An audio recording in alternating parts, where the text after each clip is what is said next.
1. All right, listen up, Spuds. This is Zap Brannigan, master of time, space, and everything else in between. And, winner of this year's Modesty Award. You're listening to You Suck. What's the difference with Al and Tom? Your one stop for this sort of thing.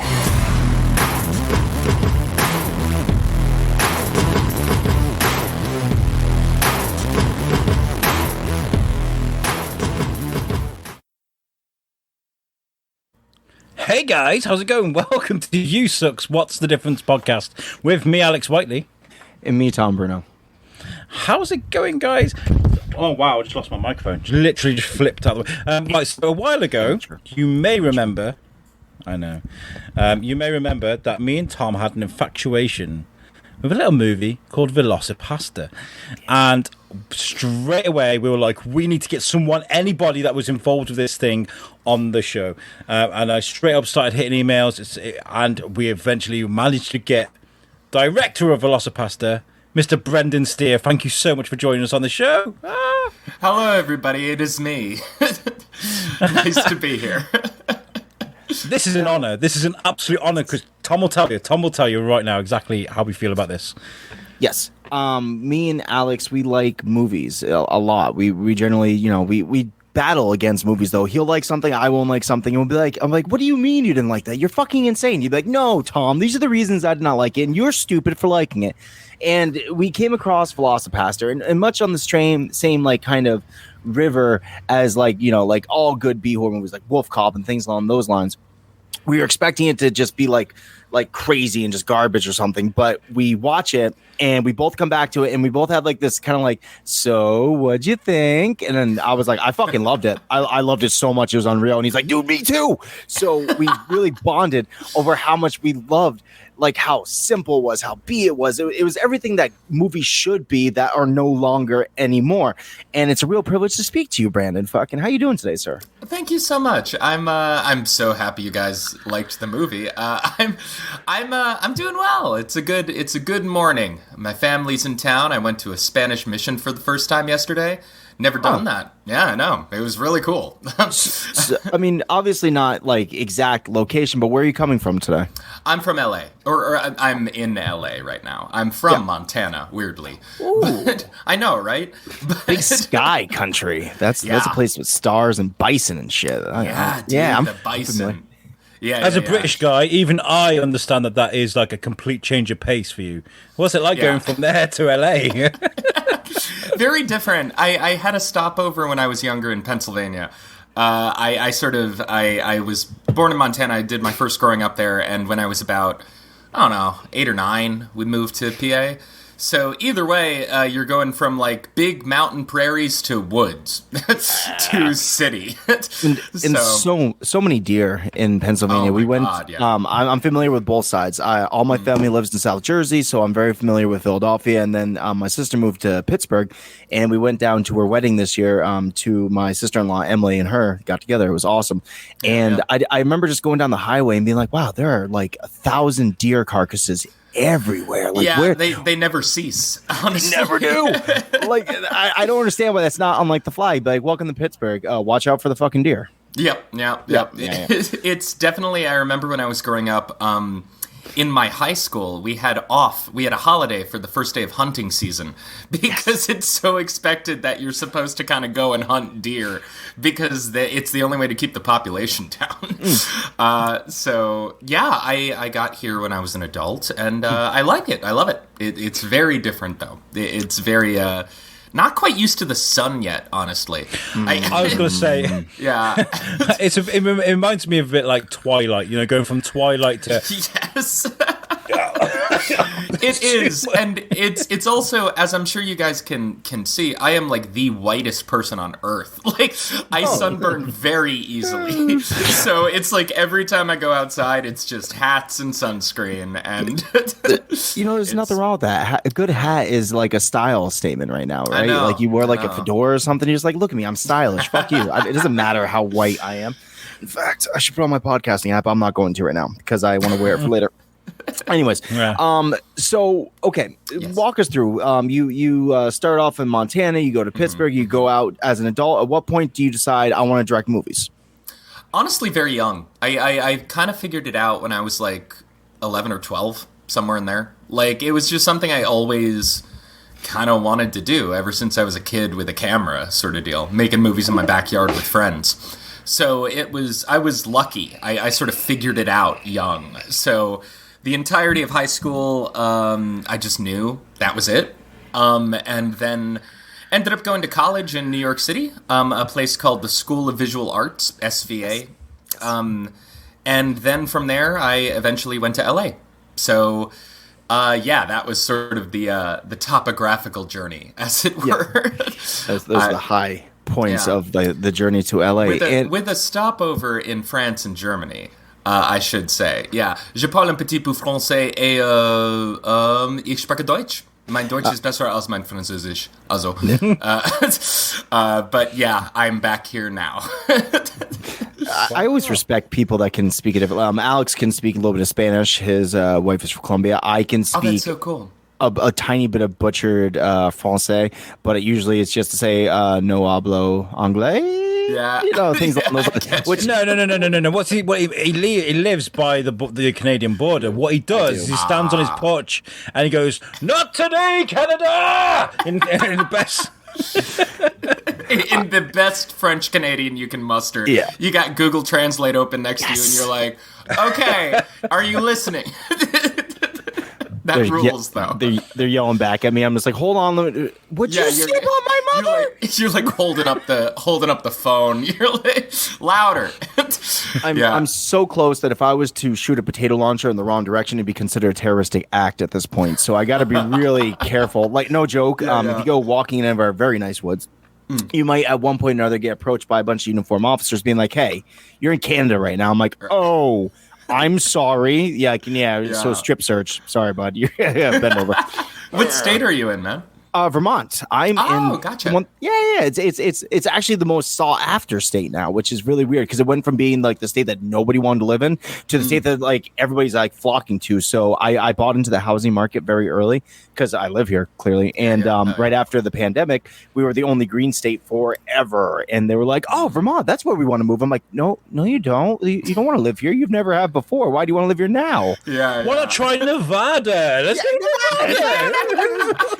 Utah, the Mormons are very welcoming. Dude, go to Utah. They are so nice. I mean, you don't really. I mean, I've seen that play. Okay, so you go to France, you go to Germany, you go to LA. You decided from an early age that you want to be a director. Where does B film? I mean, did you always want to be like a B film director, or was it kind of like the hopes of keeping it indie? What was the idea behind that? Yeah. So it's funny, when I went to film school, I do, in fact, very much love art films. I love international cinema. Andrei Tarkovsky is one of my favorite directors. I invested over $100 in that fucking Ingmar Bergman box set from Criterion. Like, I love that shit. I sincerely do. But there is also, like, a separate part of my brain, maybe it's like the other hemisphere, that is just like, no way, dude, give me $30 and a camera and I can make you a movie. And like, I just love that sort of the fuck you punk rock aesthetic of B movies, where it's just literally like, dude, I'm just gonna fucking do it and you can't stop me, so here we go. And it's like, I think they're just as valid in many ways as all of the sort of auteur cinema stuff. Just at a very different budget strata. It's all about quality storytelling, though, for me. You know, I mean, there are so many like cult classics when it comes to B movies, not because of they don't have. I mean, like, you know what you're going to get with Velocipastor, right? One of the greatest scenes in cinema history for me is the explosion outside the church when he gets insert VFX, and I was just like, this is genius. It's brilliant. Thank you. Yes. So, yeah, I've always loved both, and especially with my family. I loved watching B movies with my parents growing up, and my brother. I don't know why I just excluded him. I loved watching B movies with my family. So, I guess with him too. When we released him from the chains in the attic, and we're like, "Here's the bucket of when fish." When we finally let him out to like breathe a little. Yeah. But yeah, and I will also say, to your question, Tom, it was also partially a budget thing. Yeah, at least for Velocipastor. I was like, look, I got $35K. What the fuck can I do with that? That is good and I would be proud of. And Absolutely. The answer was Velocipastor, essentially. Well, I mean, if you look at like going through the list of some of my favorite films in history, not all of them pretty much start out as indie films. I mean, Clerks was an indie film. Fucking Slacker was an indie film. El Mariachi was an indie film. Evil Super Dead Troopers. was an indie film. Shut up! It was not an indie film at that point. I think his first film. Well, it was looked like one. Shut your fucking mouth! Get off of his dick! You're so mean. I love Super Troopers. You don't have to like it out. Anyways, so these films. The best thing about these films is, as your kid, you don't realize that they're B films, right? Like you watch them as movies, and then you like learn later on. You're like, oh, that had a budget of so and so $1,000. That's clearly not what a big budget film would be, but it doesn't matter because it doesn't change your feelings on the film itself. It just means you love it. And I love that Velocipastor gave me that feeling because it didn't need to be big budget for me to love it. You can have bad effects and make it amazing. Like for instance, when Alex brings up like the insert explosion here or the Velociraptor puppet, things along those lines where you're like, that's brilliant. That I would like it more than if you did like some sort of shitty CGI pastor in there, like they look horrible. The fact that you just kind of went with it and was so brave about it really kind of like speaks volumes in the film as well. Did you intend to do that? I mean, obviously with the budget you had little choices, but when you kind of like fell into the flow of making the film, you're like, fuck it, I'm just gonna put it all out there and just show. I'm gonna own it for what it is. Exactly. Yeah, no, definitely. That was for sure a conscious decision. It was like, look, this is what it's going to be. Take it or leave it. And even the VFX, the VFX missing car on fire kind of thing. One of the things I wanted to do with the film was not lie to people. Like I didn't want to obscure the fact that this is the movie you were going to be. And for that moment, we actually had originally intended to it was always supposed to look like shit, but we were going to put in an effect. We were going to have probably a model car that we put a piece of dynamite or something in. Yeah. And it was going to be something like that. And whenever I was test screening it for friends, my girlfriend at the time, people like that, it was consistently the first time people laughed. Was when that title card came up.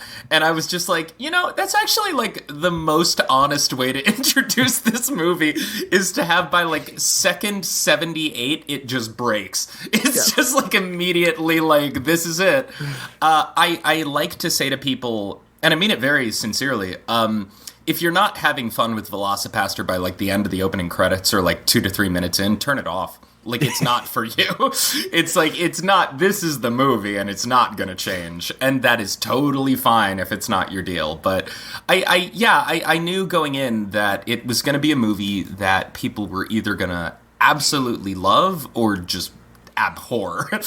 and I was like, I don't want to, I would rather be true to what I want to do than try and get a bigger audience or whatever I don't know, water it down, I guess. Well, Wiseau very famously was kind of like, "What? You like it because it's bad? What the fuck?" Whereas you were kind of like, "All right, I'm just gonna make a movie how I."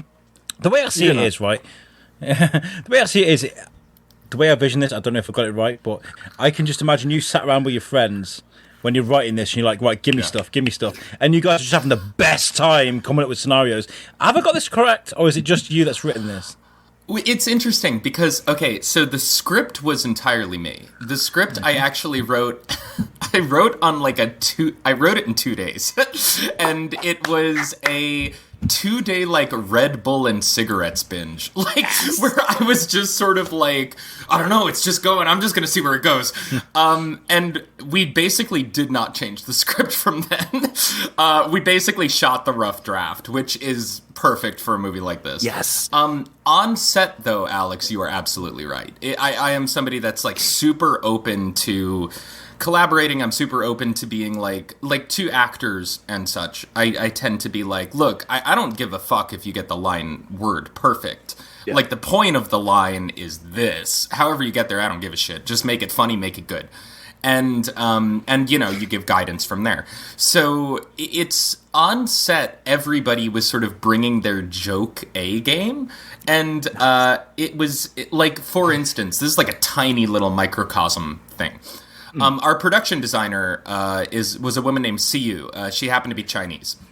And at the ninja camp, all of the signs written in Chinese are like weird jokes, like in Chinese language, that are like, look out for dinosaurs, they are the most dangerous to ninjas, no rolling, do not throw ninja stars at the master. It's like all of these weird jokes that she just wrote because she thought it was funny, and everybody was like operating on that level, where it's like some of the best jokes in the movie were just people improvising, or the for instance, I don't know much about God, I don't know much about dinosaurs, yes. Which is one of my favorite lines in it. That was entirely the actors. That was Greg and Alyssa. I let them rehearse, and somehow they found that, and I was like, cool, well, that is going in the script, and I'm going to take credit for it. Because it's like a brilliant joke. So yeah, when we got to set, it was a lot of collaboration and a lot of people bringing their best. And now, speaking of these people, like, how do you go about approaching somebody with the concept of Velocipastor? I mean, obviously, you either get it or you don't. Like you've said a couple times, you either get the concept of Velocipastor, which is just balls to the wall, or you don't. So when you go to somebody like a serious actor, you're like, listen, so Velocipastor, and like, what? And you're like, oh, no, just stay with me. There's ninjas and shit. It gets brilliant. And they're like, oh, do people get that right off the bat, or do you have to really kind of like break it down for them to the point of like, no, it's supposed to be this amazing B thing that, you know, it's going to be great. Just come with us. Yeah. It really depends on the person. And I will say, going into casting it, I was 100% like, it has to be people that get it. Like I'm not going to put somebody in this movie if they are not operating on the wavelength that'll tilt the whole thing off. But I will say, surprisingly easier than you would think if they do get it. It really is like, you know, actors want to play. And so it's sort of like, if you find somebody with that sense of humor that, you know, these are people that are often 90% of the roles they go out for will be like, all right, you just broke up with your girlfriend, she just had an abortion, and now you're gonna have to like go out and get the divorce. Bye. And like, it's like, go. And so after years of them having to like wake up and be in a scene where it's that, for me to kind of come along and be like, cool, you're a pastor and you turn into a dinosaur, go. It's like they are immediately very excited because they kind of get that they get to do weird shit. They get to play. And it suddenly becomes kind of like, I don't know, for some people, I think it's why they got into acting in the first place, to just sort of pretend and have fun. So it was a surprisingly easier sell for the actors than you would think. Yeah. As an actor, I say I'm an actor. I work at a prison, and this prison is. It is what it is. So we do prison breaks. They do tours and stuff as well. It's a proper prison. But sometimes they'll like do special events for Christmas, for Halloween. They'll get me playing in a crazed butcher, or you know, an Irish chef. Or one of the best roles I ever had, and I thanked the guy that wrote it just for me, was Bad Santa, because I play a good bastard. I play an amazing bastard. I can get in people's face, and I can. One of the best things I have got taught as a scare actor is, if you can stare at someone in the face and work through that uncomfortable pain into the point they look away and they're embarrassed, you've got it. You fucking nailed it. Yeah. And if you're like, to be given the license to do something like that is very rewarding. So Greg doing what he did with Velocipastor was just so nice to see. I could just see him having so much fun with it, you know? Oh yeah. He that's fascinating. I've actually I've never spoken to a scare actor, so that's super interesting to hear. And I could not do that shit. And it's like the kind of thing that some people are just built for that. And Greg is one of them. Greg actually was one of the people that, like, the moment I saw he self-taped an audition, like on a webcam. And the moment I saw it, I was like, "Oh fuck, that's the guy!" Like he gets the Shatner thing so well, and he manages to do that while also being like a very talented dramatic actor. If you give him that road. Like, if you sort of give him a real dramatic scene, he can play it. And if you're like, okay, I need you to look like a fucking idiot, he's like, okay, cool. And he's totally fine with it. And so, yeah, I think it takes a certain amount of sort of... Yeah, honestly, to just sort of be like, I know I'm going to look like an idiot, and that's the point. Like that's not every actor can do that, and I think that he can. It's not easy. It's like I mean, like I'm the kind of guy when I was in school and there was a gaggle of girls, giggly girls that you see in school. You start walking a bit weird because you're like, oh, they're looking at me. You know, you get really self-conscious. Like, I'm going up to these girls, what these girls look like now, and I'm sniffing their hair and shit. Like, I'm making them feel uncomfortable. I'm like staring at the face. I'm like, you know, the Psychopathic Butcher was just amazing. Just not touch them. Don't touch them. I'm not allowed to touch them. But just run my blade around the outside of their face and stare at them, and things like that are not easy to do with someone that suffers from social anxiety. But the actor gives me a bit of makes me feel invincible. I'm not Alex Whiteley. I'm the Butcher. It gives you permissibility. And like that was sort of what I think all the actors responded to in Velocipastor. It's like it's literally like there are no wrong options. And in fact, many times the wrongest option is the one I'm probably going to ask you to do again. Like, it's probably the choice that I'm going to be like, okay, that was great. Lean into that. Because it was just, it was sort of a series on set of consistently picking not just like the wrong option of how to go about it, but like the funny wrong. Option, where it's sort of like there's a weird fine line between you know what it is, like almost every day on set I worried about one basic question, which is like, how bad is just bad? Like, how bad can we push this before it's actually like unwatchable garbage, and people lose interest and people stop watching, and that haunted me on set. Like the choreography as well must have been easy for you, because there's some serious flippy spinny shit going on there, you know. The ninjas. How long did that take you to nail down? We actually it's funny, one of the stunt coordinator was one of the ninjas. He's a guy named Ryan Napalm Wagner. And he apparently is a I know, right? And he's apparently like a world-class break dancer. He's a super nice guy. But what he would do is, this was the first movie he ever fight choreographed. He teaches martial arts. He has, the other ninjas were most of his students, like his good martial arts students. Lucky find. And so, I know, right? He was like somebody's cousin or something. Like, but I just brought him on. He was the coolest dude in the world. And what he would do is he would just rehearse with the actors, probably for like an hour or two after he figured out the choreography. It takes about that long to set up the camera and shit anyway. So basically, as they were choreographing, we would be getting everything ready. We'd be getting extra shots and stuff. And then when it came time to do the fights, it was we just ran through again and again and again, covered it from basically any angle we could, and just cut it together. Keanu Reeves like, I actually learned the basics of kung fu, and you're like, fuck you, we did it in an hour, bitch. Well, and I will say, to Greg and Alyssa's credit, they were the two, the people who played Doug and Carol.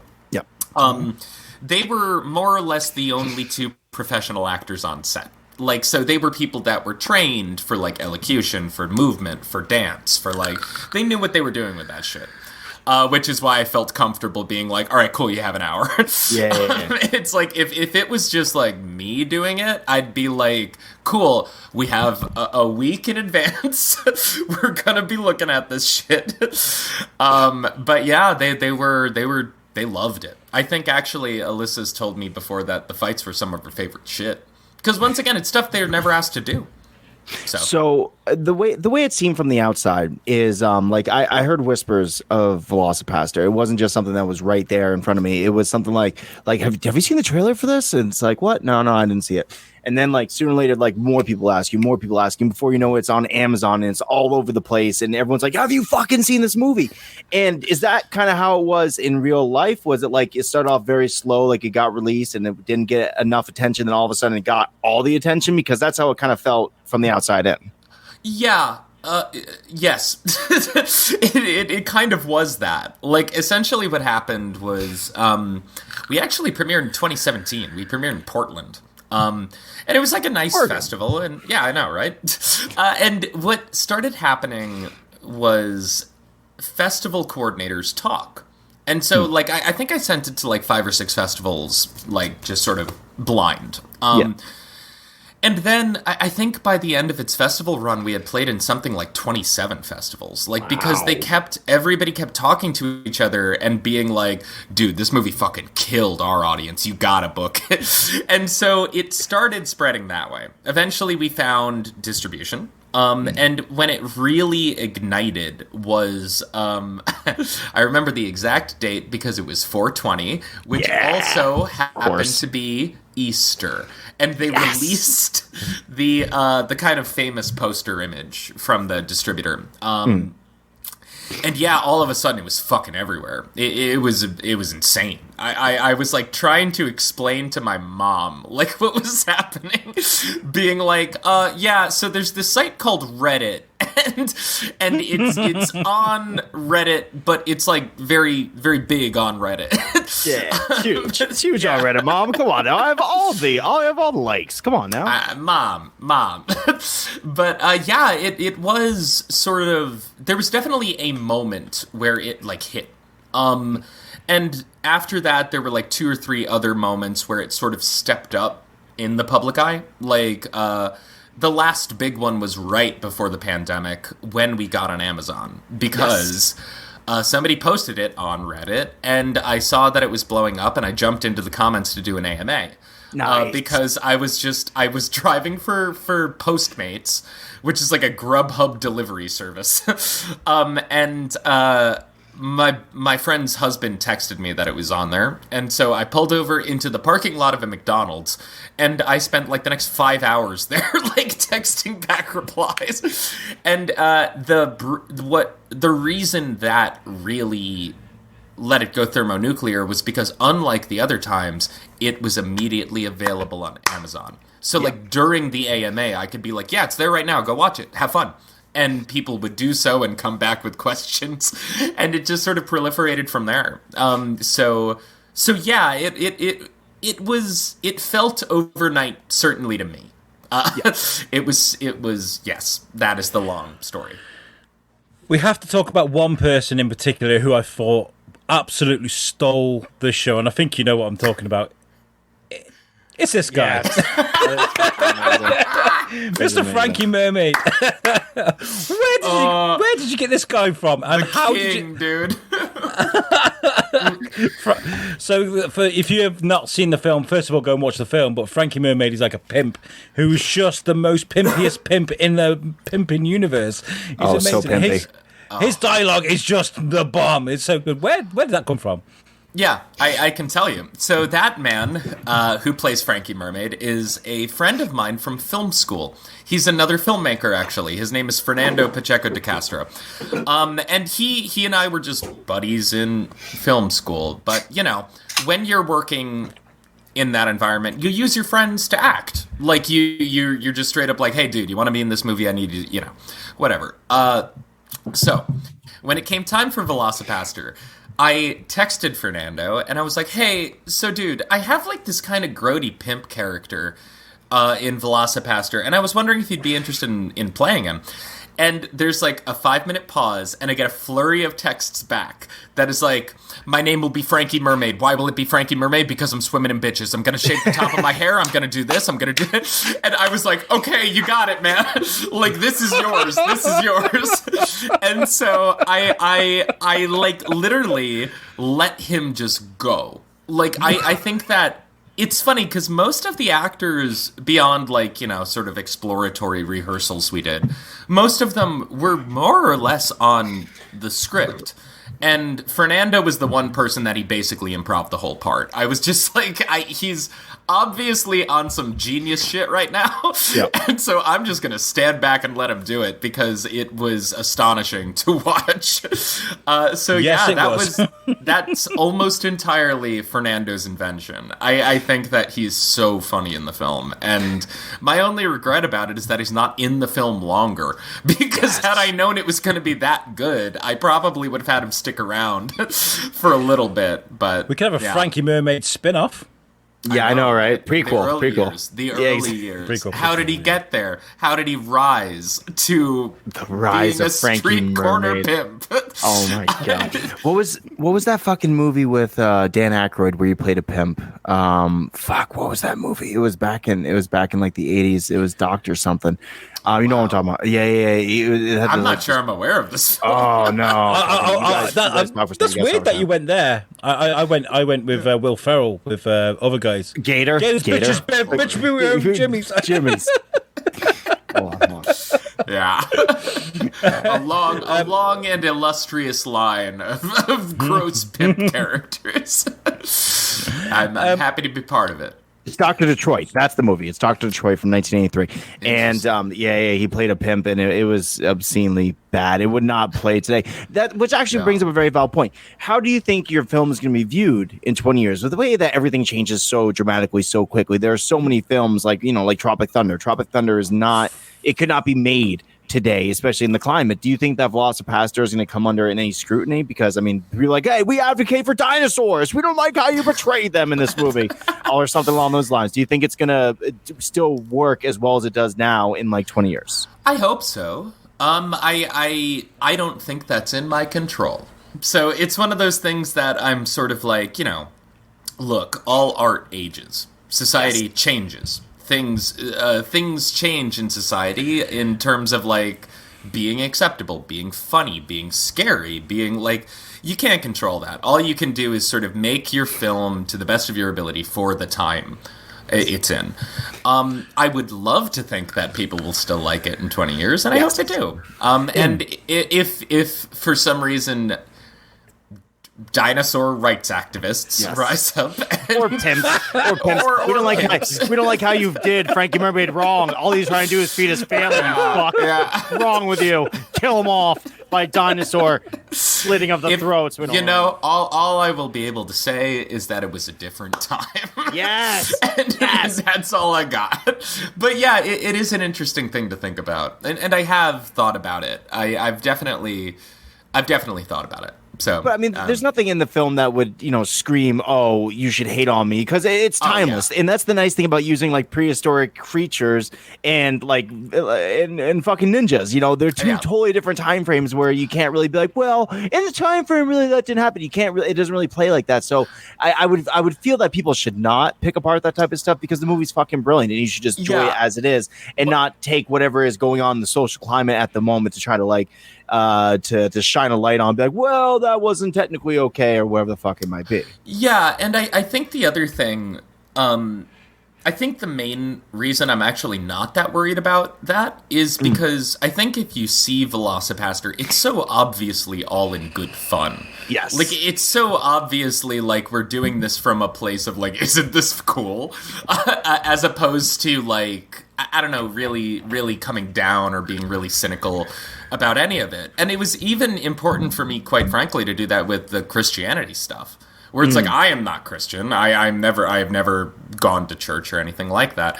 But I'm like, look, this is really important to a lot of people. So I can make fun of it to an extent. Yes. But there's certain things that are just kind of not funny anymore if you keep pushing it.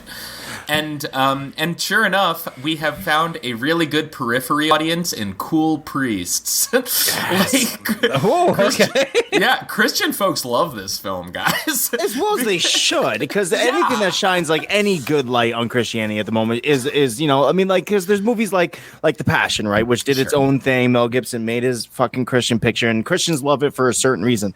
But there's always things like Dogma in Velocipastor that I love because it's important to poke fun at at things that are important to you. Because if you take yourself too seriously, you're not living life at that fucking point. It's insanity. I tend to agree. Do you reckon the Popes watch this? Yeah, if the Pope has watched this, he can have a cameo in number 2. Oh, that'd be so I will invite the Pope. I have no godly idea. Honestly, there's got to be. There's got to be a bunch of priests that look for stuff like this, and they're like, we need to look at this and see if this is okay. But I imagine there's also a group of priests that went, dude, he gave us holy men superpowers. We need to fucking endorse this shit. Like, you know? Well, and the other funny thing that I've heard from actual priests that have watched it is they're generally very happy that Doug is not portrayed as a stock villain or as a stock good dude. They were like, honestly, you portrayed him as a person.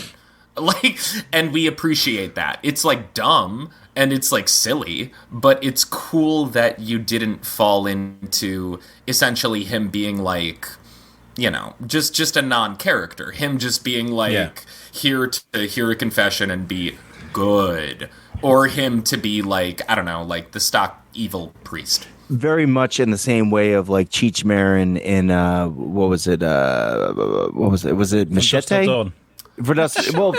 No, not that one. He's the worst enough. That was a joke. Yes, I know. I get the jokes, Alex. I'm here for the jokes. No, Cheech Marin. What was it? Was it in fucking Dust? Now you got me stuck on Dust of Dawn Vampires, you motherfucker. No, it was. Was it Machete or was it Desperado? Yeah. Which one was he in there? And he was. I think it was Machete. It was Machete. Yeah.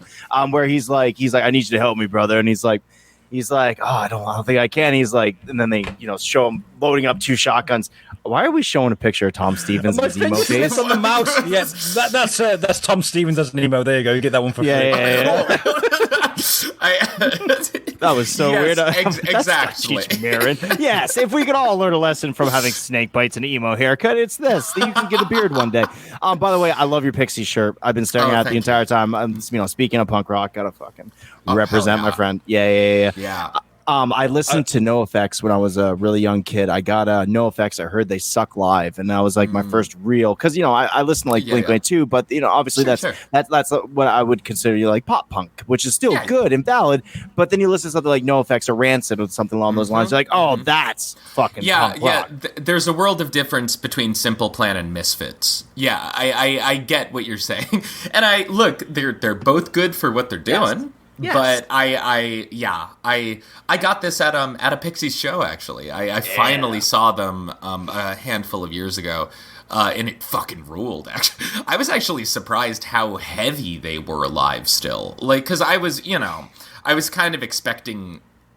I don't know. Zimmer I was frames. Maybe expecting, I was expecting them to be maybe a little past their prime, and I was actually kind of surprised how heavy it still was. So hell yeah. I saw Rob Zombie a couple years back, and he still rocks hard. And I'm like, dude, you're in your fucking 50s, bro, and you're still rocking like it was fucking Living Dead Girl 5 seconds ago. Also, Offspring. Offspring played at a fairgrounds down the way, and I did not get to see them physically, but I heard them play, and the energy they were just putting out. I'm like, man, they're still Offspring. That's fucking awesome, dude. Good it rocks. Right? Yeah. It's good to know you don't have to grow up in much the same way where you can make amazingly silly films like Velocipastor. You don't have to grow up. You just gotta have a good time while you do it, man. Yeah, and there's a time and place to do so. It's totally valid to be like, all right, cool, I'm gonna spend a couple of years of my life on this shit. And I will say, excuse me, as a genuine thing, I told you guys, we sort of blew up right before COVID. And I can't tell you the amount of genuine messages I've gotten from people being like, I watched your film and it was the only good thing to happen to me this week. Thank you. And it's been so heartening to have so many people reach out and say things like that. That's the reaction I had when I watched it. Genuinely, I was in a really bad place at the time. I was in between properties. I was kind of technically homeless, staying at my mother's house. Yeah. And I watched this film, and I was like, I needed this so badly. Thank you so much. I think I wrote to you and Doug.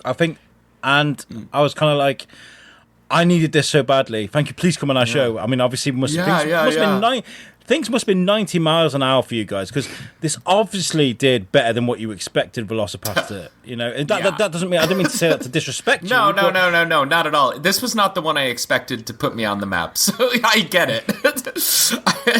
What happened? Go on, sorry. No, I was going to say, does this... You go first, Alex. Do it. Go. Say things. What did this cause for you? Was the phone off the hook?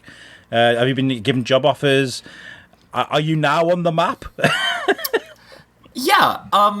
Kind of weirdly, yes. It's so strange to...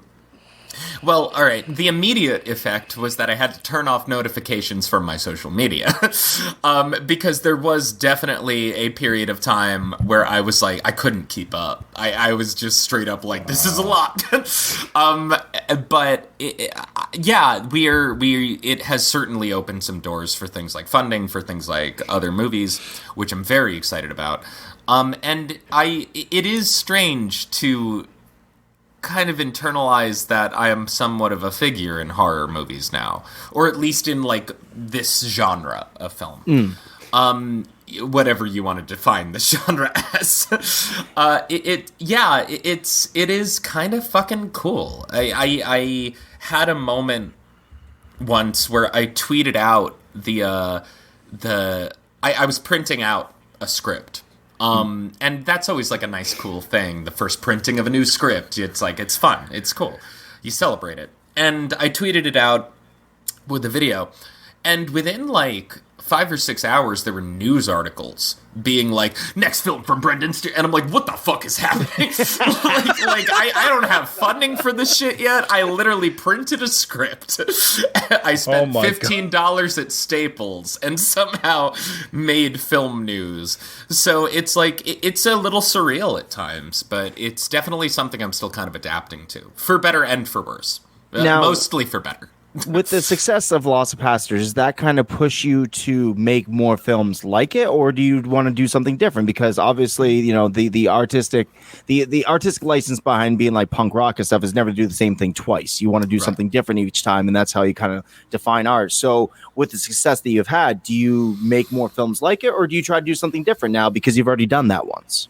Yeah, good question. That was another thing that haunted me. Because immediately, of course, when it blew up and people really embraced it, everybody was asking where a sequel was. Yes. And I loved the idea of doing a sequel, but I was like, the worst thing I could do would be to essentially rehash it. Because so much of the fun of Velocipastor is that every scene has you going like, what the fuck is going on?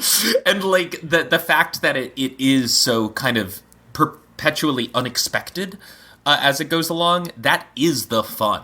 And so to do the same thing again would just be, it would kill it. That would be the end of the fun. Yeah. So it took me a while to figure out exactly what the avenue for an actual sequel would be.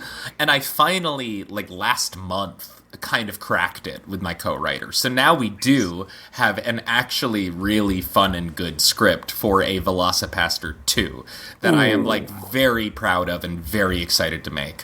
That being said, I do have other really very different films that I do want to do. And that I think that right now, especially in a post-COVID, post-Trump world, I'm sort of like, I want to do a fun one again.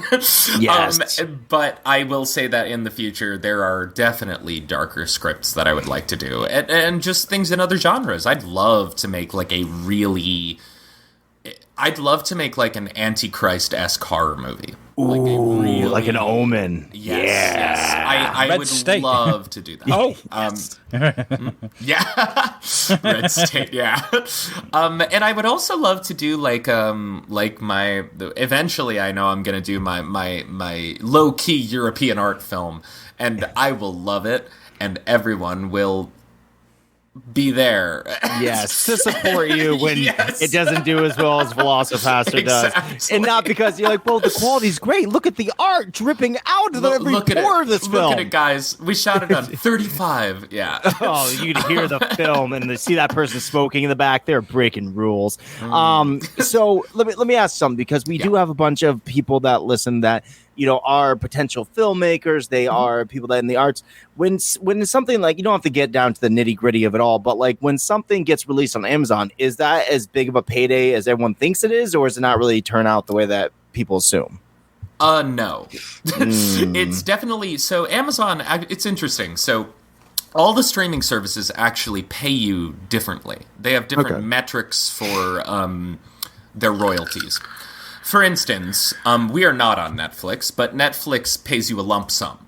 And so Netflix, for instance, would be like, hey, we want your film for a year. We'll pay you $20,000 for that year. And you can like take it or leave it. Netflix also will then tellingly not tell you how much it was watched. Like, they don't give out their numbers. So, hypothetically, they could, if your film was watched twice, or if your film was watched 10 million times, they won't tell you. They will approach you again and be like, hey, we want it again, how about 10,000? You know, like, that's how they do business. Wow. Once again, we are not on Netflix, but that's like their model, for instance. Amazon actually pays you by minute watched. They do a very obscure metric that is essentially translates to like, I don't know, like something like half of a cent of a US dollar for minute watched. So on Amazon, the more people that watch it, the more you will get paid. Good. And that is also true for Tubi, which we are on. And Tubi actually pays you much better than Amazon Prime. So if anybody out there hasn't seen it, watch it on Tubi. So if I was to like just go to bed right now and just leave Velocipastor on loop a whole bunch, would that be good for you? Because I don't mind doing that. I like falling asleep to shit. I'm just saying. I truly don't know. I think it would, yes. I think that it would tangentially probably earn me about 9 cents. All right. But I will say this about what we have earned. We have at least made the budget back. So we actually made the budget back of 35 in pre-orders. So we are doing fine in terms of earning money on it. I bet you've been making merch and T-shirts and posters and all sorts as well, right? That's probably going to make you more, in fact, because I mean, we look at like indie audiences. Indie audiences find you and they stick with you. You only have to look at the likes of Richard Ayoade and with the IT crowd and the things that he's made, and what's his name? The guy Hotfoot. What's his name? Oh, Edgar Wright. Yeah, Edgar Wright, and these were like indie people that have made these small little production things that have gone on. They found their audience and they follow them from production to production. Yeah, and that's probably what you're going to get now. You know, they're like. I'm hoping so. I and it's like, look, Ayoade and Wright are two people that I like idolize. So it's like Garth. Have you ever seen Garth Marenghi's Dark Place? Oh my God, it was a Richard Ayoade thing that I forget if it was before or after the IT crowd, but it was like in that time period. It was a traditionally Brit short. I think it was like 6 or 7 episodes, and that was it. It is so fucking funny. And it is like, it was in many ways kind of my soft Bible for Velocipastor. The whole setup of it is that it was sort of a deranged Stephen King-esque author that he's like, they made a show of all my novels and it was the best thing to ever air and they didn't air it. So here you go. Here's my lost show. And so you're seeing the very fucking bad show, and interspersed with interviews of the creative crew, one of which is played by Ayoade as Dean Lerner, the producer, who's just an idiot. And it's really funny. It's like very worth seeking out. And Edgar Wright's just a genius. Like I love his films. So And like, there's the flip side as well. There's the negatives that this can cause as well. And of course, I'm talking about Josh Trank. Obviously, like he went down a really bad path with what he did because Chronicle was fantastic. They're like, "Oh, make us a Fantastic Four movie," and then they made it and they dissected it and turned him into a good movie into a very, very bad film. And he's not been able to recover from it. And are you scared that could happen to you? Yes. Oh, I mean, yes. Yeah. Yes. I Yes, definitely. Alex. I'm terrified. Thank you for bringing it up, asshole.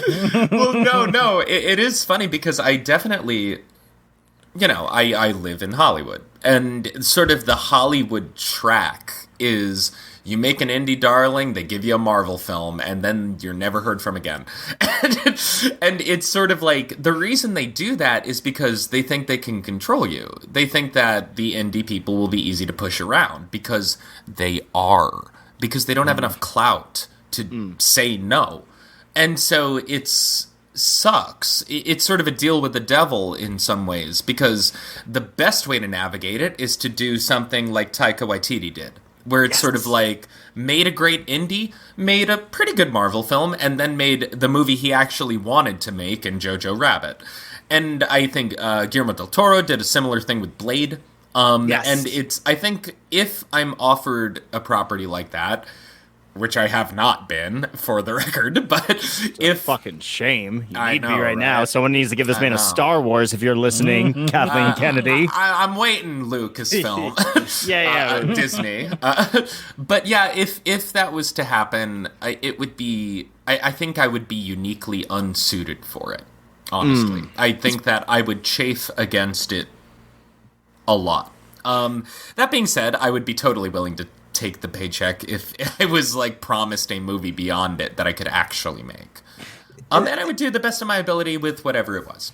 Exactly. And I mean, and right now I think is the time actually, because I mean, you're very right, like what they tend to do with indie film. But right now I think indie film has a better voice than it has ever before, because we have so many different platforms to be released on where they're willing to take chances. So I think that it's now a viewer's market and less of I don't know what the other market would be, like an upper market where they're like, oh no, this is what everybody wants to see. No, we tell you what we want to see and then you give it to us. Yes. So things like Velocipastor have a better life than it would have, maybe like 10, 15 years ago, where it would have been, a fucking straight to video rental, where the fuck it is. Because now everything's straight to video rental. It's like, fuck you, this is what it is. And if you're either going to love it, you're going to love it. If you're not going to like it, that's fine. But there's going to be thousands of people that do like it. Yeah, so. It weirdly puts us on the same strata as those movies whose opening logos are more than our budget.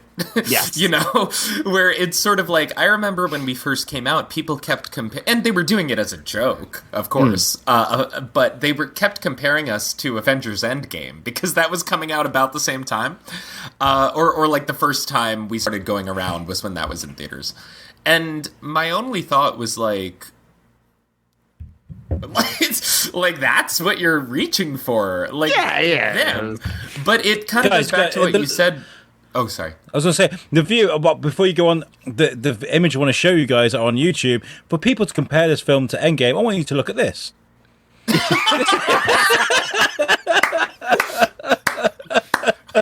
I say that gives me more chills than the scene where he says "on your left" in Endgame. I'm just gonna put it out there because that's brilliant.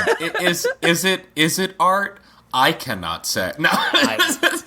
I think it's fucking amazing. But it is funny because it is sort of what you were saying before, Tom, where it's oh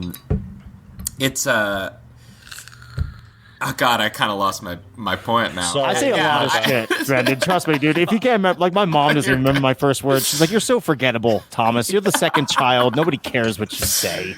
It's true. I'm the second child too. Oh, hey, let's go. Sisters, brothers, what do you got? I got one older brother, and he is in the dinosaur costume in that shot. Yes. Hey, bro, fucking jump in this costume. You want to be in my film? Yeah, that's right. You wear that costume. That is so either my brother or myself. We are the only two that fit in the costume. So, I love it so much. How much did that cost? That costume? Oh, so I actually figured it out recently. So there's the answer. I'll do the answer first. So it was $7,200 US. Wow. And I know that because It was $7,200 paid for by my high school in 2008. I did not make this costume. I do not know who did make this costume. This was made for a movie I was supposed to direct when I was 17 or 18 years old. I ran my high school film club. And one year, in their infinite wisdom, they gave us budget. And I wanted to make a movie called The Last Dinosaur, a remake of the 1970s film. And so our school advisor found a guy to make this costume. And we used Pennsylvania tax money to pay for it. So what happened was they delivered this costume to my house, and we put it in my basement and waited for production.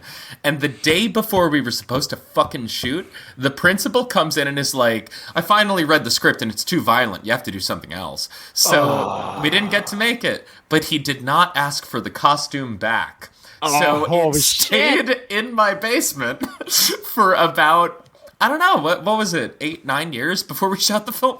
So yeah, but I finally found a journal I had kept during that time period that for some reason I wrote down how much it actually cost. So the answer is $7,200. I feel that should be money. That should be a tax write-off for your school. Now, be like, listen, I don't know if you saw the prestigious film Velocipastor, but clearly our funds did not go to waste. He used the costume. No, I'm sure that's the best money my high school ever spent on anything. Honestly, yes, it's like, yes, it is.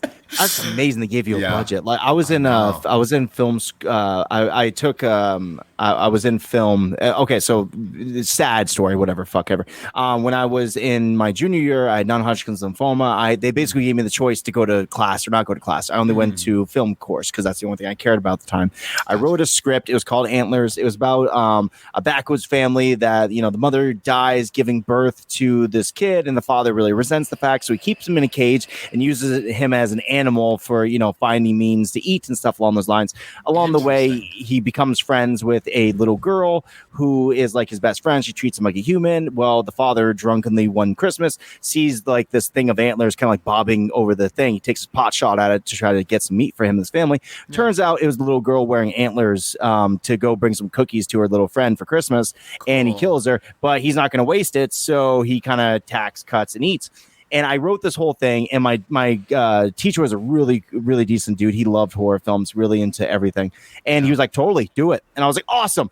And that's where it stopped, because I was also really into marijuana and pussy at the time. So I kind of like lost the interest very quickly. I was like, don't you have a movie to make? Like, yeah, totally. But don't you have a joint over there somewhere? Like, yeah, fuck the movie. We'll make it later. Sure. But also on the same train of thought, he was a very good guy, because I came to him near the end of school year, and one thing he promised was, if you don't make a film, you're failing. Like, that's the only way to fail this fucking course. And I came up to him. I was like, John, I don't know if you know this, but I'm a slacker. He's like, yeah, I know, Tom. Very good. Thank you for letting me know. He's like, tell you what, write a report on why your movie failed, and I'll give you a C. I was like, oh, thank you. Perfect. I was like, because I smoke too much weed. Signed. Boom.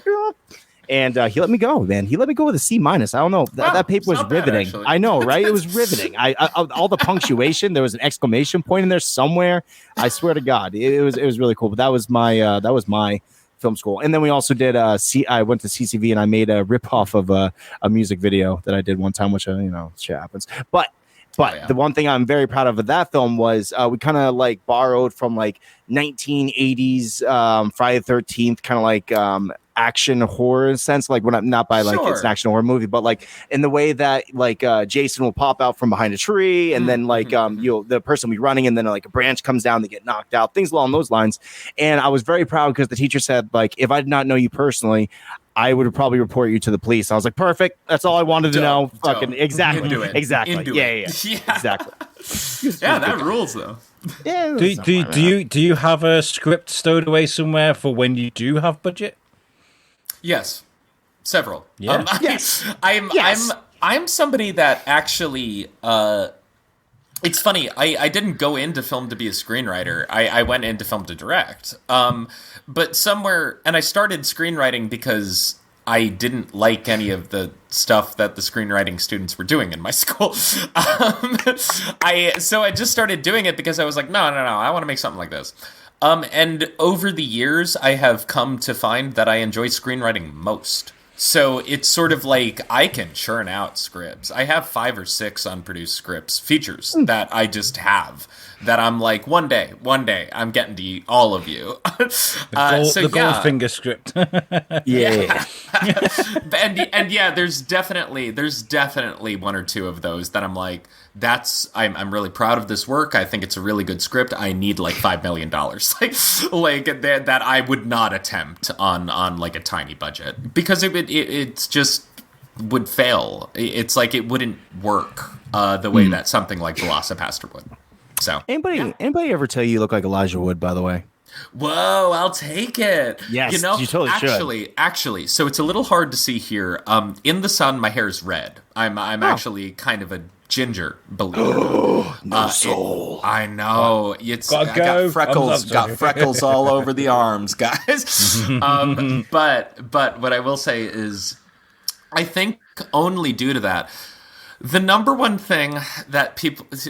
celebrity people would tell me I look like is Ed Sheeran, and that's such an insult. I was just like I know, and every time I was like, really? Like I think they meant it as a compliment, and every time I was like, thanks. He is not a man that is famous for being handsome, so Fucking amazing. You're definitely a lot more handsome than Ed Sheeran. Yes. Take it from me. Thank you so much. 100%. Thank So you. much, That's the Brandon. whole Oh my reason God. I came on this podcast was just to Feed me. have somebody tell me. But no, I will absolutely take Elijah Wood. He's a hell of a cool guy, from what I understand. Fuck So, yes. yeah. Interestingly enough, his girlfriend plays in like this indie band, and we heard whispers, like, dude, Elijah Wood's over at this bar over here. I'm like, what the fuck is Elijah Wood doing at the bar in Vermont? It's because his girlfriend was playing in a band, this like indie, like kind of like funk band or where the fuck it is. I know, right? I was like, dude, what the fuck is Frodo doing here? There's no volcanoes anywhere around us. What is he doing? There's no eagles, motherfucker. Get out of here. So Tom was down there with his fucking Lord of the Rings box set. Will you sign my box set, Elijah Wood? Bullshit. Lord of the Rings is stupid and I don't like it, so I would not. But I would show up with a faculty poster and be like, bro. Yeah, so I've just kicked him out because... Bullshit. Hateful. Just because it's like all British and shit, and you're like, oh, look how smart and classy it is. I know it's New Zealand or where the fuck ever, but hey, The Faculty is a 10 times better film than Lord of the Rings. Have you ever seen Maniac? Yes, I have seen Maniac. Yeah. I loved him in Maniac, honestly. Everything he's doing with Spectre Vision and like the fact that he's like weirdly into horror is something that I'm like hoping that one day I'm hoping one day Senpai will notice me and I'll be able to finally hang out with Elijah Wood. Some fat guy I met in Vermont saw you one time, and he really wants a faculty poster signed. I'm just saying, Elijah Wood, another one that like kind of goes out there and just kind of does it for the Gipper. Yeah. You know, he if you think about like Sin City, I mean, he plays like one of the creepiest like characters in the world, and you're like, dude, that's little Elijah Wood. Yeah, it's also I would say he's one of the he navigated the abyss of being a child actor possibly the most successfully, because or at the very least he seems like, let me say this, he seems like a genuinely balanced human being, which is more than I can say for most child actors. So it's like, yeah, good on him, man. He's good on him. It's weird because when you compare him to like a Macaulay Culkin, you're like, well, Macaulay Culkin seems like he kind of managed, but I don't know how damaged you are, because I've heard your interviews and you're a strange cookie, my friend. Yeah. He's a little. Unless you're like Rupert Grint and he's like, you want to do any more movies? You were great in Harry Potter. And he's like, nah, I'm good. I don't want to do anymore. Thank you for the money. Yeah. Thanks for the money. Like, I'll have that instead. Like, I'll sit here and get stoned and eat pizza. Like, no, exactly.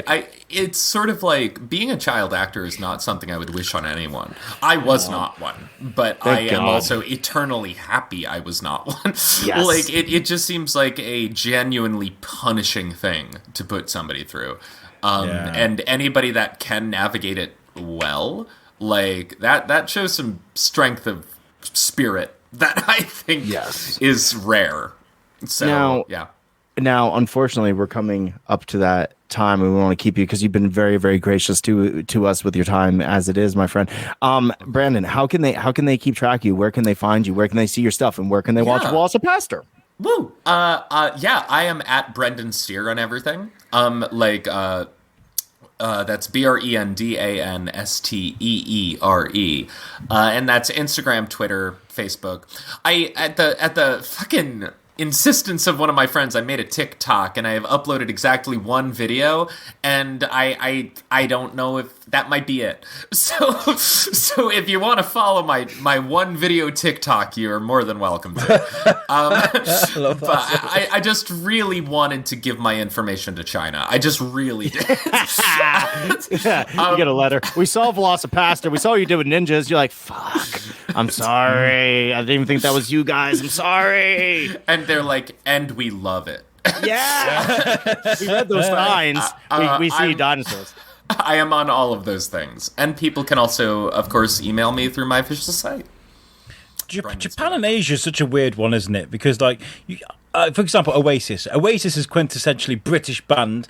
They were bigger in Japan than they were over here, like crazy. We actually just got a Japanese release, and I am very excited. It's like the first big international, not English territory that we've been officially released in. And so I don't know. I've never been to Japan. I majored in East Asian cinema in my college, so I know a lot about Japan, having never been there. And I hope I get to go. But I'm sorry. If people want to see the film, it is on Amazon Prime or Tubi. If it's an international listener, somebody not in North America, the Blu-ray is region free. So if you want to own it, get a Blu-ray. And otherwise, use that VPN, dog. Are there places where people can buy merch and stuff? Because I'd love a Velocipastor t-shirt. Yes. Yes. We are actually in the process of working on merch right now. So I will not be quiet about it when it comes out. You can find updates on that at The Velocipastor, as one word. Yes. The Velocipastor. And that's Twitter, Instagram, not TikTok. No. Twitter and Instagram. We will definitely post updates on that shit. And Facebook, there's a Facebook page as well. So, yeah. You have been one of the best guests we've spoken to in a while. I've been dying to get you on, and I'm so happy we spoke to you. And if you need a voice role or a British guy on the phone or something for Velocipastor 2, I'm your guy. Absolutely hit you up. Yeah. Yes. And I'll talk shit about him the entire time. Like, you sure you want Alex? You sure? But do you see that butcher roll he did at the fucking prison? I'm just saying. I'm on a Monopoly board, right? I am you totally is. Sorry. You totally is. He's on that Monopoly board. Come on, I can make shit happen. Quickly before we go, what's next for you? And then we'll let you go. Definitely Velocipastor 2. That is the one that I am full bore ahead want to make. That is sort of, I'm planting my flag in it after a little bit of waffling and trying to figure out what I wanted to do. I'm like, this is the one. I want to make this film, and I think it'll be a fucking blast. So, yeah. Brandon, when you finish Velocipastor 2, we want to obviously have you back on. We want to talk more about it because we will be in line to see it wherever it might be available at the time. Trust me, we fucking love you. And we love this film, man. Dude, I'd love to come back. This was a blast. So thank you. What we tend to do now is we're going to step into the later lounge, which is a little half an hour catch up me and Tom do. We tend to let our guests go, but you have been an absolute dream. Everybody, Brendan Steere, thank you so much for joining us. Thank you, guys. This was Have a fun. great day. Thank you so much. You guys too. Welcome back. See you soon. Have a great day. I'll see you later. See you guys. Bye. Bye. Bye. See you. Wow.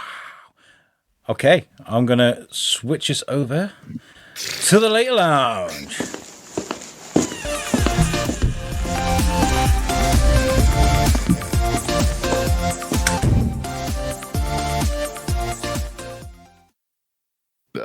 Hey, look at that. Hey, that was magic. Oh, I am so happy. Oh, like, that's it. like, how often do you get to speak to people like of movies that you genuinely really enjoy? I mean, I know we've spoken to some amazing people, but that was phenomenal. Thank you, Brendan, for joining us. Yes, that was just so much fun. If you guys have not seen Velocipastor, but you listen to the whole interview, I really hope that our interview kind of makes you want to go and turn it off. I mean, finish up, come back to us. Don't leave us hanging. Don't leave us on the pause. But we didn't spoil the movie either. We didn't spoil. No, we didn't spoil anything, dude. We're really good about that. We didn't say too much stuff. We're thinking about you guys. Thinking about you guys all the time. Yes. Yes. We definitely highlighted a lot of the better aspects of that film, and there's so many amazing aspects. And like you heard it from Brendan himself, dude. He is a phenomenal dude. Look how much like passion he has for his craft. How could you not want to support something like that? I'm so much in love with them. Yes, super nice guy. Everything they're doing there. Velocipastor 2 is just going to be. You and me will review the fuck out of it. We'll watch it and be like, dude, Velocipastor 2. Do you reckon we could get try and worm our way onto it somehow? Yeah, I don't know. Yeah. Well, you're an actor. You could get your way on there. I bet you can. And I will stand behind you. Your ever-present podcasting, best friend. Attaboy. Yes, good boy. Good boy. Your line was really good right there. Can you give me a little more emphasis on the A, on the oi? He's a British guy. He can pronounce his T's properly. We'll definitely get him in. He's not going to say. He's going to say. We need someone that can say duty properly. Okay, we'll go to England for that one. Yes. Not New England, though, because we don't pronounce our T's in Vermont. What'd you do this week, buddy? I haven't stopped. I haven't even released Not So Live yet. I haven't. It was meant to be out Thursday because I literally haven't stopped. I got to a point today where I was kind of like, you're probably right. I probably should have had a week off this week, in all honesty. Yeah. He's like, yeah. Because today I went to prison. I'll show you some pictures. So I took some really good pictures. I got to tell you guys, I know you're like, oh yeah, he's always going about the prison. But these are the finest people I work with. Honestly, they're so amazing. There's a picture of me there. That in the background, there's Stu. There's another one of me. And I love taking these shots. They're great. There's me and Paula there. She's great. She's one of the guards. And me and Stu, he's another actor. Siobhan, she's the librarian. And I got a little video of just us fucking about. Here we go. I'm going to play this. It's quite funny. So this is me, where I'm supposed to be. Over here's the Godfather. Look. You look like you're on the toilet, sunshine. Over there's the mistake. And this is our stage today. Woo! Look at it. I love this place. Prison break. You sound so tired. Like you just want to pass out right then and there. How tired were you during that? That was actually the beginning before it even started. So what happens is it's really exhausting because it's all, I've explained it before, it's all improv. You have no script. You have a guide, like a bit like what Brendan was saying, really. It's kind of like we have a point to get to and you just get there, right? But you've got to be on your A game. Like my character is very intense, very testosterone fueled, very aggressive. And it like by the end of it, we do 2 sets. So there's a group that come in the morning and a group in the afternoon. By the end of that first set, I was fucking done in, man. I'd hit a wall. I was like, oh. And then you have to find that energy again. It's just crazy.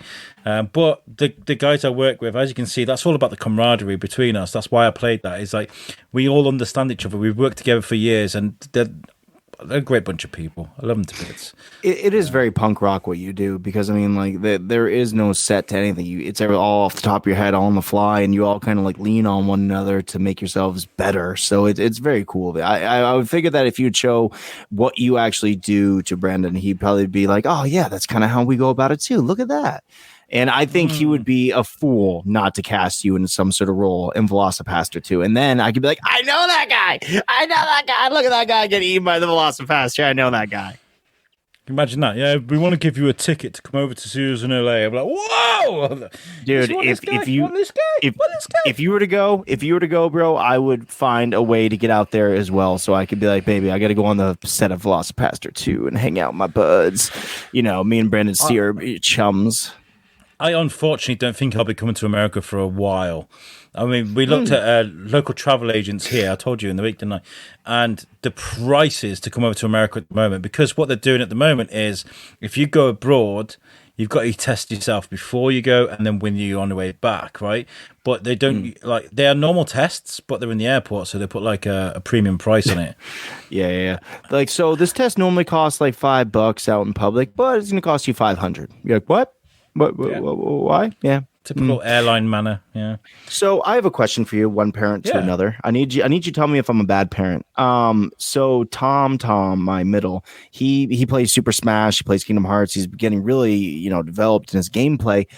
He typed in something like Flash versus Sonic, and that led to DC versus Marvel, because they obviously have DC characters that fight to death in it. He watched some videos and he was like, "Oh, what is this game? Where is it?" And I didn't get him that, but I got him. What's the DC versus DC game? It starts with an I. Injustice. Yes, Injustice. Oh, good man. Yes, Injustice got Among Us. So he wanted to play it. It was $5. I couldn't go wrong. I got it for him, and now he's completely obsessed with DC characters essentially duking it out to death. Does that make me a bad parent? No. If you're there with him, it's okay. So that game was very much based on the Mortal Kombat sort of engine, right? So it's like. Yeah. Take Mortal Kombat and swap it for DC characters, and that's what they did, and it was really good. So it was a little bit violent, but at the same time, I think when you have people in comic book costumes committing a violent act, it kind of almost makes it okay, doesn't it? Because there's a clear distinction between reality and fiction, and also unlike one of the reasons I kind of opted out from DC versus Mortal Kombat is there's no actual killing. An Injustice, DC and Warner don't want their characters to die. They just want them to beat up each other, just like they do in the comic books and the movies. Yeah. You virtually never see Batman go, "I'm dead now," and something. There's a lot of it's called comic book sort of violence. So there's lots of throwing people through walls and people getting hit by fucking trains or whatever it is that happens in that film and game. Sorry, no. I mean, let me ask you this: how old were you when you first played Mortal Kombat? It was on Sega, so I couldn't have been that old. I gotta imagine my first Mortal Kombat was Mortal Kombat 2 on the arcade, and then Mortal Kombat 3 came out. We had the Sega, and I jammed that. My parents got it for me, and that was bloody as shit. And how old were you? About? Well, let's think here. Let's say it came out in 90, 92. I would have to say, so 92 I was 4, 6 to 8. So around the same exact time, actually, now that you mention it. And are your parents bad parents? Yes. Horrible parents. They raised me. Clearly, they're bad parents. I don't know, man. I was thinking about it because, a lot of my friends who are parents are like, "Oh, I don't let my kid play that, or I don't let my kid do that." And I'm like, I let him do all that, and then I let him, smoke some cigarettes and drink some booze, I guess too. I don't know. I'm a bad dude.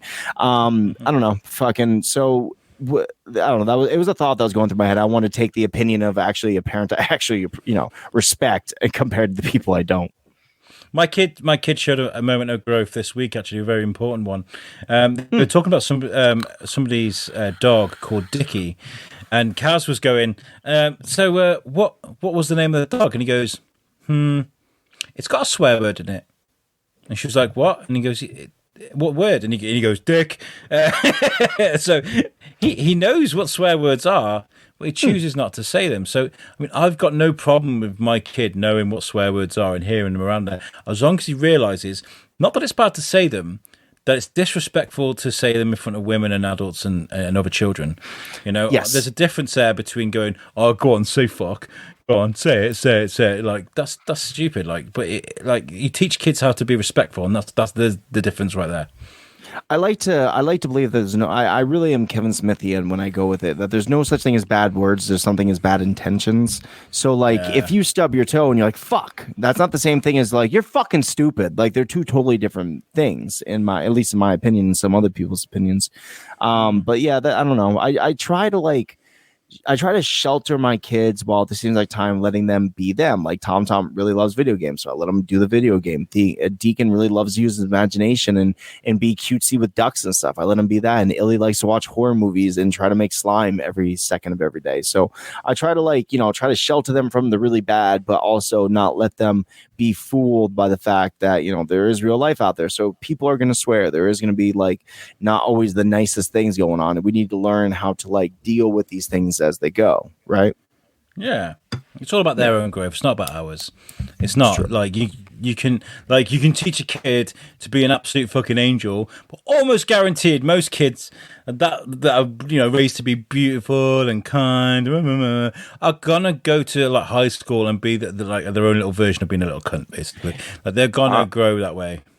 I saw something the other day that I thought was really honest, which is it was somebody saying, I would prefer that my kids were terrorists at home, but when they go to other people's houses, they were, completely good and said their please and their thank yous, because that means, one, they're very comfortable in their own space, right?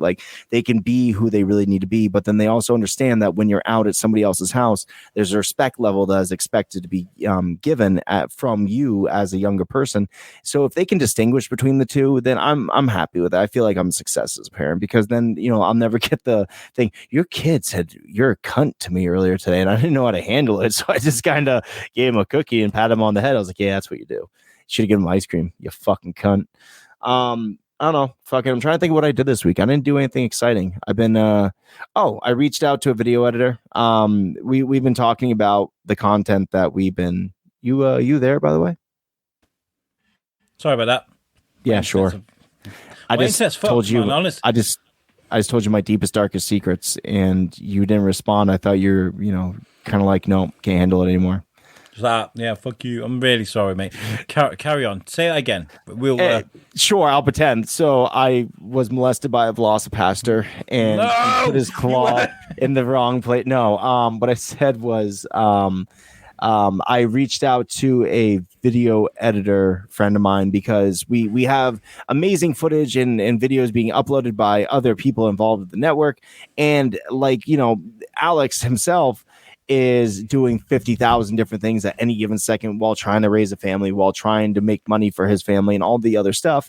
And it seems like there's enough time in a day. So I reached out to a video editor recently so I could kind of start getting the stuff that I've been shooting this whole time and actually get put onto our website, because it seems otherwise like I'm wasting a lot of my time by recording said videos. Fucking.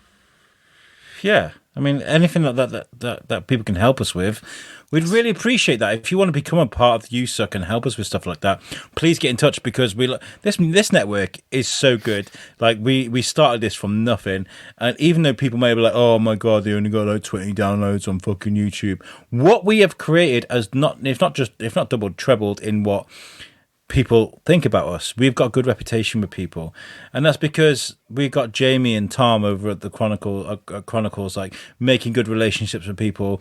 We've got us people with Brendan Steere and Charlie Adler and even Billy the people at TV Guestbook. These relationships we put together, they all mean so much to us. So I'm very proud of us, and if you want to be part of that, just get in touch with us, man. Shit, yes, I want to hear from you.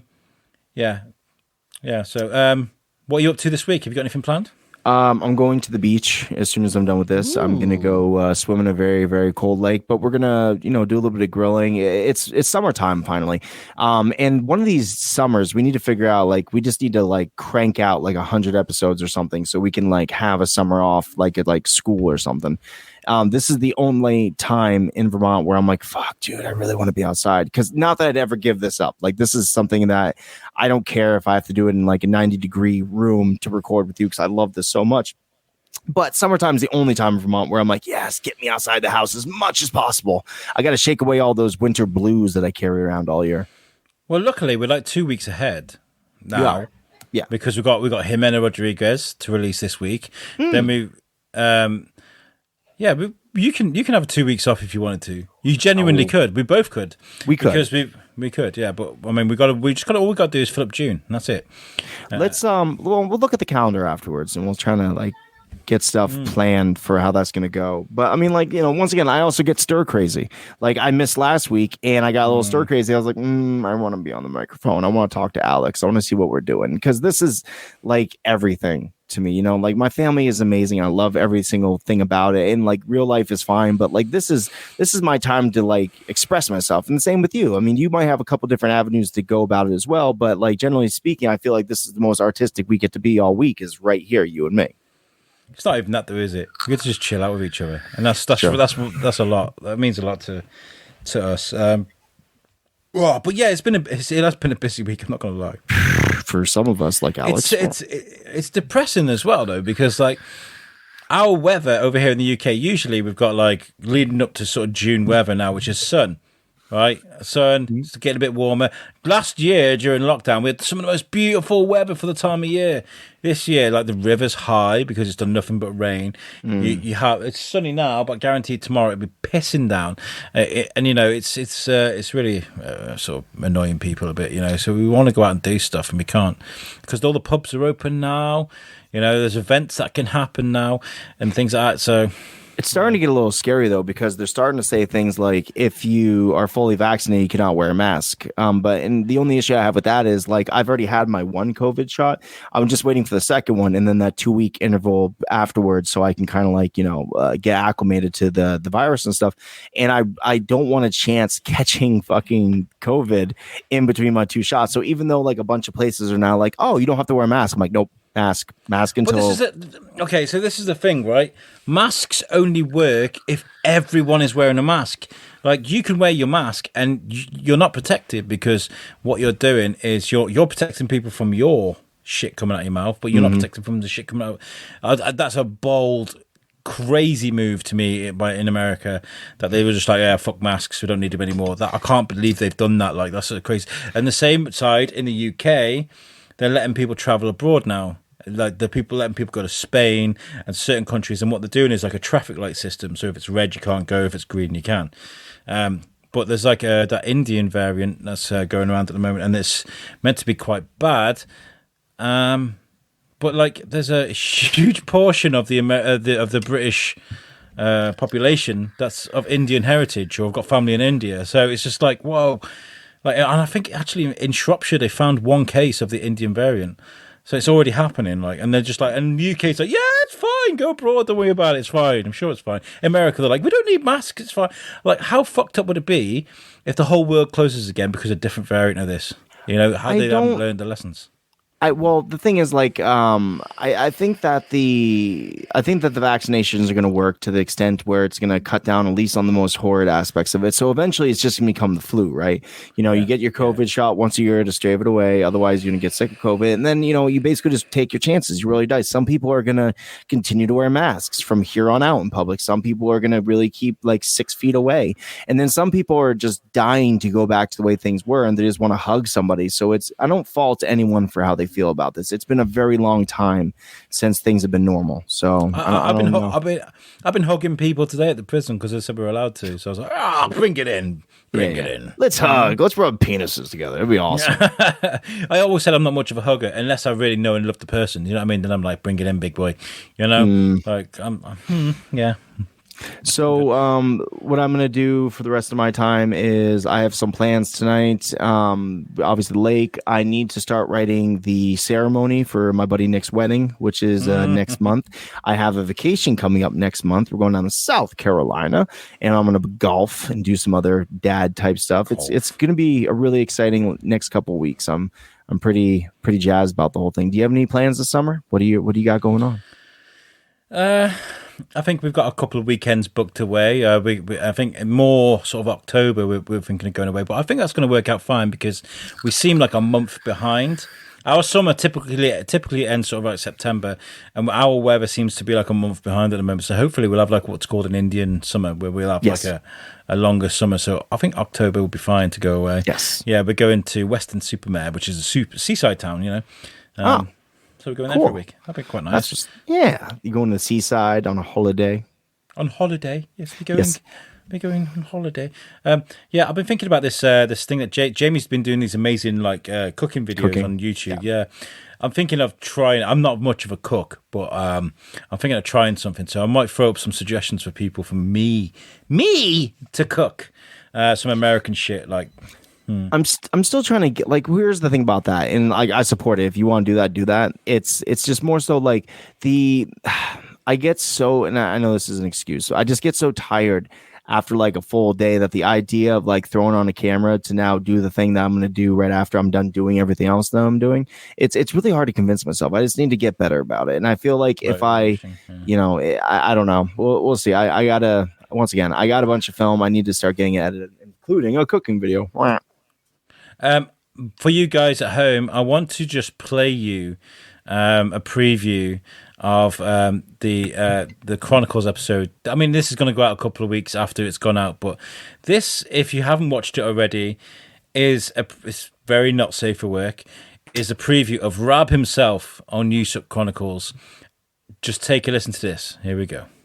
We go out, we do the full fucking shit, full running shit everywhere. It fucking smells so bad. And I'm like, oh my God, it came out the front. It was all over the front of me and whatever. And so I'm like, fuck, I got to go hose off. So I go over to the side of Bam's house to hose down my asshole and my nuts and everything from all the shit. And dude, I go over and I'm like this, like I'm just full on like this, like looking under and like spraying down my nuts. And as I looked under, I looked and I saw the fucking neighbor was standing there with his like 5-year-old daughter looking like straight up my asshole, you know, just like, and I just turned around, was like, and just like waved, and it was just like shit all over my ass, and this fucking little girl and guy are just staring up my asshole. So it was like, fuck. So then when I got in, I called my mom and was like, dude, Mom, I was like, I ate a whole box of X-Lax. She's like, Christian, like, why did you do that? You know what's really interesting about that clip? You can actually see the full episode if you guys were to go to usuknetwork.com. That is our website, and that's where you can find all the amazing shows that we like to bring you every single week. There is What's the Difference with Alex Whiteley and Tom Bruno, the very show you're listening to right now, where we can, we bring you amazing things. Like, do you want to say her name for me so I don't butcher it? It's Jimena Rodriguez. Jimena Rodriguez. I knew how to say that. Or like a Brendan Steere, whichever one that you want to watch. We have both these amazing episodes available. Brendan Steere available soon. We also have USUK Chronicles, a clip of which you just barely heard of a couple seconds ago, with Brab himself. Tom Stevens and Jamie Westwood every single week bring on amazing guests, and they chat and they have a great time. It's a really, really great show, and if you're not listening, you should be. There's also Wednesday Night Live, which happens every single Wednesday night, 4 p.m. Eastern time, or 9 p.m. fucking UK time, whichever one you might be on, where we all the USUckers, including Mr. David Rabe, get together. We all just bullshit and have a good time, and we just kind of play Al's game, or we play fucking Tom's game, whatever it might be. We play games that we name after ourselves because we're really obsessed with who we are as people. Yeah. We have a show coming as well with Eric Fluger very soon. We are planning it. We keep saying this. It is going to happen, and it's called Yelling at Clouds, so keep an eye out for that too. It's not out yes. yet, but... Very much so, but that will be coming, and we also have the return of the Weekly Bazaar at some point, so you guys got to keep your eyes and ears open for that one. And everything that is brought on our amazing website was made for us by the good people over at weborchard.com. Weborchard.com, guys, is a place that makes websites, and they are fantastic at it. If you've been to our network, which you should definitely go check out right now, usuknetwork.com, you will see how amazingly brilliant and functional our website is. It's smooth, it transitions, it does all the things you want a great website to do, and that's because it was made for us by professionals. There are lots of third tier self-build website building platforms that you can use, but guess what? If you have the time to do that, I don't want to know who you are, because that shit takes time and energy, and you should be doing other stuff. Go smell a flower, motherfucker. Go outside. Don't sit there wasting your time building a website. You should be trusting the skills of people. Yeah, don't go to the seaside. Yeah, or do go to the seaside. I forgot what I was trying to advocate here. Definitely don't build a website yourself. Have somebody do it that's a professional, and that's what people like Pete White over at WebOrchard.com do every single day of their life. Whether you sell things on Etsy, whether you have an OnlyFans, whether you want to post pictures of your animals, or you just want to write a blog or something, you need a better online presence, and a website will do that for you. Social media is never going to be enough for these type of things. So if you want to build whoever you are to be whatever you want to be, or like go to like things like Velocipastor.com, all one word, or go to USUKnetwork.com, all one word. You need a website for these type of things. So you right now should stop what you're doing, and you should reach out to the good people over at WebOrchard.com and have them build you a website. And guess what? If you keep your eyes and ears peeled on these websites, you might see things coming up like a wing challenge, or maybe something like a 24-hour podcast challenge. Yes, we are. And I do need to speak to Pete about making that website for us, because I haven't yet. Tomorrow is my admin day because I haven't had a chance to this week. But we are doing a 24-hour live podcast challenge from 9 a.m. UK time on the 29th of September till 9 a.m. on the 30th of September, non-stop. We are going to be doing a live podcast, and this is going to be 12 hours of the Shrewsbury Biscuit podcast and then 12 hours of USUK. We have sponsors in Reach Media. I need to make some posters for them. They're going to be covering our marketing, our PR. They're going to literally they're going to brand the whole thing, and this is for a local charity to me called Lingen Davis, who are a cancer fund.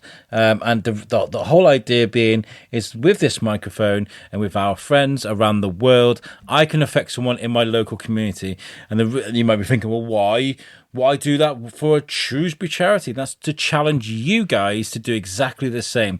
If you've got a podcast, if you've got a vlog, if you stream video games, if you've got an OnlyFans, I don't give a fuck. Go out there and do something positive for your community today, because that's why we're doing this. I don't give a shit about me and being famous and the viewings. More importantly, I give a shit about helping people, because that is the ethos behind everything we do. Thorskin was created to bring people together. USUK was created to build a bridge over the Atlantic, and that is what we like to do. So make sure if you want to get involved, we are after corporate sponsors. If you want to throw us some money, we will definitely accept that. We donations for 2 live auctions that we're going to be doing. If you've got something you'd like to give away, get in touch with us. And we are selling sponsorships. An hour-long sponsorship costs a minimum of £50 donation. So if you want us to say, this hour is brought to you by USUK or by whatever company you are, chuck us 50 quid minimum, and we'll do that. And we're also after guests as well, so it's going to be fun. It's going to be great. Fuck yeah, it's going to be top notch, and this thing is just building more and more momentum every single day, so you guys need to keep your eyes open, because it's going to be huge. Yeah, dog. And another thing you can do instead of trying to build a website is absolutely go and watch Velocipastor. Look for it because it's a lot of fun. Yeah, it's so much fucking fun. I love that movie.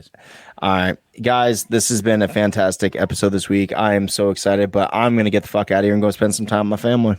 Yeah, This has been What's the Different Podcast. I've been Alex Whiteley. And I am Tom Bruno. Now, guys, do me a favor, right? And get the fuck out of here. I'm trying to find the fucking out. Where's the fucking there we go. Bye. When it comes to culture either side of the Atlantic, no one does it better. Ladies and gentlemen, I give you USUK's What's the Difference podcast with Alex Whiteley and Tom Bruno.